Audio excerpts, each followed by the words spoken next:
person dropped off my supply and told me that I could expect a new supply on the 3rd of every month. If a shipment is lost or stolen, it will not be replaced. It is a limited supply. So it is to be sold only to an exclusive clientele, provided by Ms. Gonzalez. So I agreed not to resell it, or share it with anyone outside of that small circle of valued customers, without pre-approval by Ms. Gonzalez. These women, most of whom I only knew by reputation, they were the real movers and shakers of South Beach and Lincoln Road. But I could not allow myself to be intimidated by them, so I approached them as equals.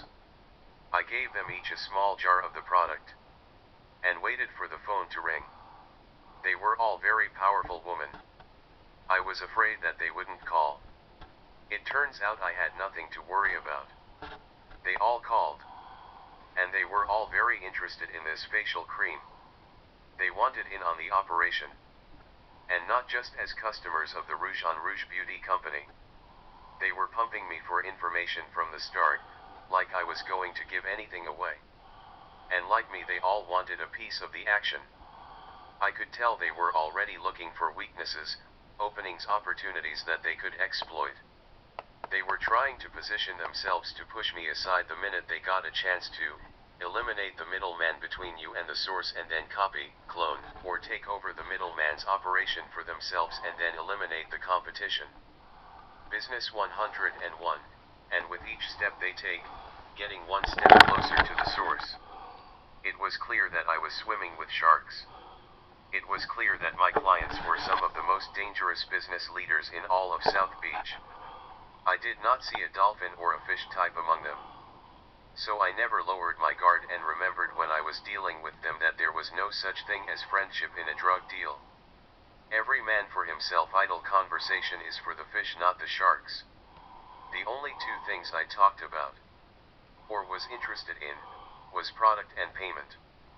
Once I introduced them to this facial cream, they were always trying to barter a lower cost. So I used shortages of product to keep them in line. We all became very fond of it very quickly.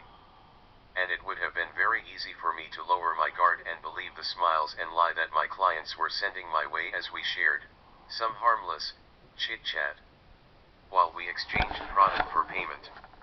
I had invented something called a Mobius weave. It was inexpensive to whip up, and it could be spun into a very strong and long-lasting cloth. And then I caught a break, when one of my fashion designs, a Mobius design dress with a clip in the back, it sold.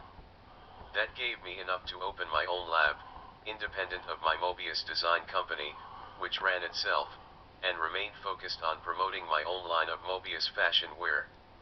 So I could be free to total focus on my other ideas and products. Promoting my own line of Mobius design.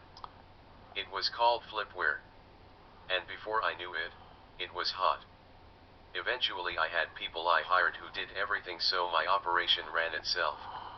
So my time was my own. I was free to focus on my new sideline project. I was a facial cream distributor. And my goal was to find out as much as I could about this beauty cream. Ms. Gonzalez kept a close eye on the operation. Every night, calling me from a blocked number, she wanted to know everything. I had to convey the numbers and anything out of the usual, but mostly we just talked. I could tell she was lonely, and so was I. And then trouble. There was a missed shipment, last June.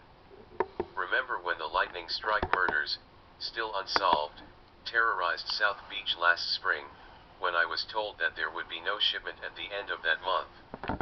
I argued with her, but no dice. Well, the clients took it out on me. I had reserves, but I don't know how the others survived the month.